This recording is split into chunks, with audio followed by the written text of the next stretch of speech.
Welcome to the ninth story of our Taiwan Feng Shui series. Perhaps it was the influence of Typhoon Feng Wong.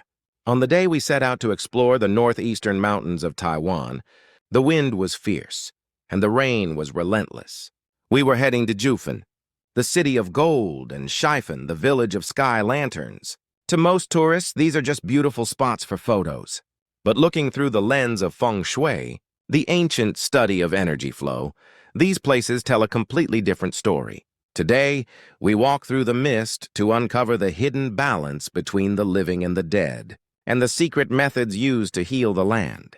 First, we arrive in Jiufen.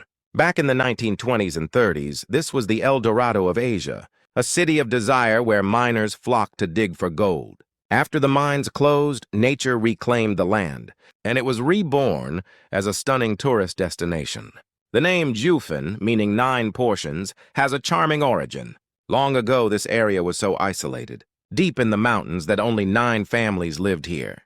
Whenever someone went to the market, they would always buy 9 portions of supplies to share with their neighbors.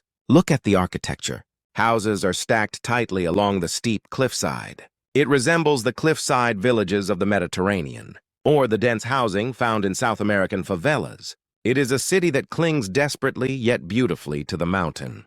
But if you turn your gaze just slightly to the east, away from the bustling tea houses, you will see a shocking contrast. A massive, silent city stretches out behind the village. This is a public cemetery. Jiufen is literally a city of duality. Half is for the living and the other half is for the dead. Despite the typhoon's heavy rain, the grandeur of these tombs was undeniable. They aren't just simple graves. They are built like miniature palaces or luxury mansions. You could call this the Beverly Hills of the afterlife. Here we see a distinct cultural difference in Feng Shui. In Korea, the most important thing is the location itself, finding the perfect spot with the right energy. But here in Taiwan, people believe that the comfort of the ancestors directly impacts the prosperity of the descendants. So they focus heavily on the appearance and luxury of the tomb. They believe the grander the house of the dead, the better the life for the living. Next, we travel to Shifen, a village famous for the train tracks. Running right through its center, here we find a local elementary school and a Taoist temple, sitting side by side. Surprisingly, their feng shui layouts are complete opposites. Let's look at the school first. In feng shui, we look for the dragon vein, which is the flow of Earth's energy coming down from the mountains. However, the school's main gate is facing the oncoming energy. Even worse, the building is positioned with its back to the river. In Feng Shui, this is considered a hollow back. A building needs a mountain behind it for support. It is a precarious layout. On the other hand, look at the Taoist temple right next door. It perfectly follows the golden rule of Beisan Imsu, which means mountain in the back and water in the front. It leans comfortably against the mountain and looks out toward the water, naturally accepting the flow of the dragon vein.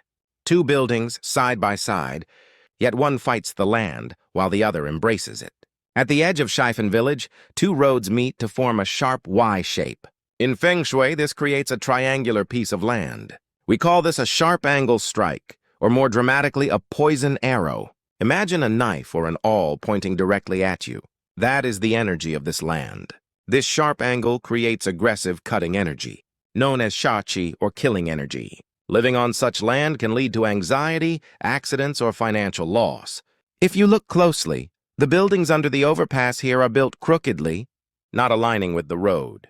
The balconies jut out awkwardly into the street. It feels unstable just looking at it.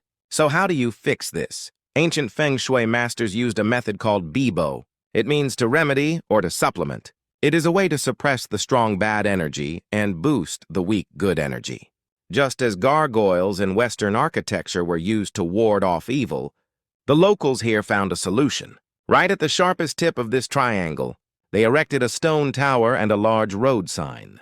These structures act as a shield. They block the sharp point, disperse the aggressive energy, and distract the eye.